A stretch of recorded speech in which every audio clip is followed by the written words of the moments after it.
Good morning అండి అందరికీ. నా పేరు వచ్చేసి మాధవి. నేను బేసికల్లీ ఒక లెక్చర్ అని ఈ బిజినెస్ ని ప్యాషనెట్ గా బిల్డ్ చేస్తున్నాను.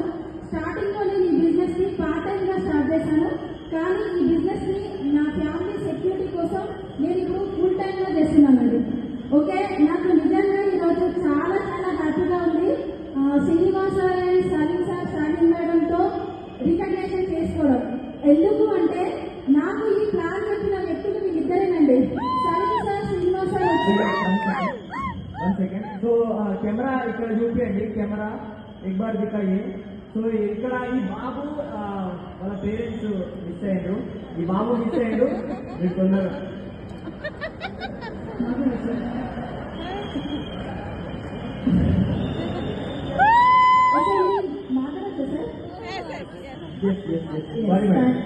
Thank you sir. ఓకే అండి, నేనైతే చాలా చాలా హ్యాపీగా ఫీల్ అవుతున్నాను. నేను లెక్చర్ జాబ్ చేస్తున్నప్పుడు సార్ వాళ్ళు మా ఇంటికి వచ్చి ప్లాన్ చెప్పినప్పుడు నేనైతే ఈ బిజినెస్ గురించి ఏం నమ్మలేదండి. Just Srinivas sir, Saleem sir వచ్చి ప్లాన్ చెప్పడం వల్ల మీద ఒక నమ్మకంతో నేను బిజినెస్ జాయిన్ అయ్యానండి. కానీ అప్పుడు ఏంటంటే నాకు చాలా డ్రీమ్స్ ఉండే. నేను ఈ బిజినెస్ వచ్చి చేస్తానైతే ఎప్పుడు అనుకోలేదు. నాకు చాలా డ్రీమ్స్ ఉండే. నేను సివిల్స్ రాయాలని, అంటే ఈ కాలేజ్ లెక్చర్ కంటే ముందే నేను ఓయూ క్యాంపస్ లో ఫస్ట్ ర్యాంక్ అండి. నేను అంటే ఓయూ ఫస్ట్ ర్యాంక్ కాబట్టి చాలా డ్రీమ్స్ ఉండే.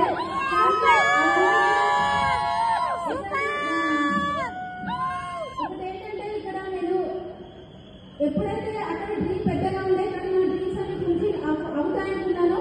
కానీ తర్వాత నాకు చాలా మనకి గవర్నమెంట్ ఎంప్లాయీ కోసం చాలా ట్రై చేశాను. గ్రూప్స్ రాశాను, సివిల్స్ కూడా నేను ప్రిలిమ్స్ కూడా రాశానండి. కోచింగ్ కూడా చాలా వెళ్ళాను. అంటే చదువులో పురుగులాగా ఉంటుంది. నేను ఓయూ క్యాంపస్ లో ఫస్ట్ ర్యాంక్ రావడం నాటి జోక్ అండి. అది ఎంత యజ్ఞం చేస్తే వస్తుందో మాకు తెలుసు. ఒక నమ్మకంతో తర్వాత ఈ సార్ వచ్చి Salim sir and Srinivas sir వచ్చి చెప్పినప్పుడు నేనైతే అసలు నమ్మలేదు. కానీ అన్ని ఎగ్జామ్లు రాసి రాకపోయేసరికి మళ్ళీ నేనే శ్రీనివాస్ సార్కి కాల్ చేశానండి. సార్ మీరు వచ్చి చెప్పారు కదా, నాకు ఒకసారి మళ్ళీ చెప్పండి అని. ఆ తర్వాత నాకు నా ఎక్స్పీరియన్స్ అంతా అక్కడ ఉండే, కానీ ఇక్కడ మాత్రం అండి నాకు ఏం ఎక్స్పీరియన్స్ లేదు. ఇక్కడికి వచ్చిన తర్వాత బిజినెస్ స్టార్ట్ చేసిన తర్వాత నా ఫస్ట్ చెక్ ఇందులో 25 రూపీస్ అండి. 25 రూపీస్తో నేను ఈ బిజినెస్ స్టార్ట్ చేశాను. ఓకే, నాకు 25 రూపీస్ అయితే వచ్చింది కదా నేను నమ్మకంతోనే స్టార్ట్ చేశాను. తర్వాత చేసుకుంటూ పోయాను. ఫుల్ టైం బిల్ చేశాను. ఫుల్ టైం బిల్ చేసిన తర్వాత అక్కడ అర్థమైందండి లైఫ్ అంటే ఏంటనేది.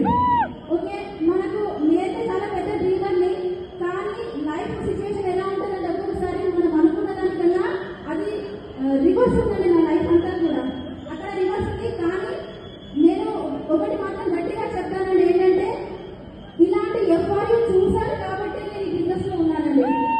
ఈ ఎఫ్ఆర్యూ చూశాను కాబట్టి నేను ఈ బిజినెస్ లో ఉన్నాను. ఒకవేళ కనుక ఈ ఎఫ్ఆర్యూ కనుక నేను మీటింగ్ అటెండ్ కాకపోతే నా లైఫ్ లో వచ్చే ప్రతి సిచ్యువేషన్స్ కి నేను మన కింద సార్ ఎస్పీవై సార్ చెప్పారు కదా బిల్డింగ్ ఫార్ములా అని నేను చేస్తుండే. కానీ ఇక్కడ ఎఫ్ఆర్యూ విన్న తర్వాత నాకు అర్థమైంది నా లైఫ్ లో వచ్చే ప్రతి సిచ్యువేషన్ కూడా నాకు రావట్లేదు, నా కోసమే వస్తుంది నన్ను సేవ్ చేయడానికి అని చెప్పి నేను తీసుకున్నాను. ఎప్పుడైతే ఆ నిర్ణయం తీసుకున్నానో అప్పటి నుండి నేను ఫుల్ టైం చేశాను. ఫుల్ టైం చేసినప్పటి నుండి స్టార్ట్ అయిందండి. నాకు చాలా మంది టీమ్స్ వచ్చారు, వెళ్ళిపోయారు, చాలా మంది వెళ్ళిపోయారు. తర్వాత ఒక్కొక్కసారి అనిపిస్తుండే అసలు నా బిజినెస్ నా వల్ల అవుతుందా అని చాలా సార్లు అనుకున్నాను. ఈ బిజినెస్ మానేయడానికి నేను చెప్తున్నానండి, నా లైఫ్ లో అయితే అందరికీ అవుతుండొచ్చు, కానీ నా లైఫ్ లో అయితే కొన్ని వేల కారణాలు ఉన్నాయండి ఈ బిజినెస్ ఆపడానికి. కానీ నేను ఒకటే ఒక కారణంతో ఈ బిజినెస్ చేస్తున్నాను, నేను ఈ బిజినెస్ లో సక్సెస్ కావాలని. అట్లా చేసుకుంటూ పోయాను. ఈ రోజు యూసీ లెవెల్కి వచ్చాను. చాలా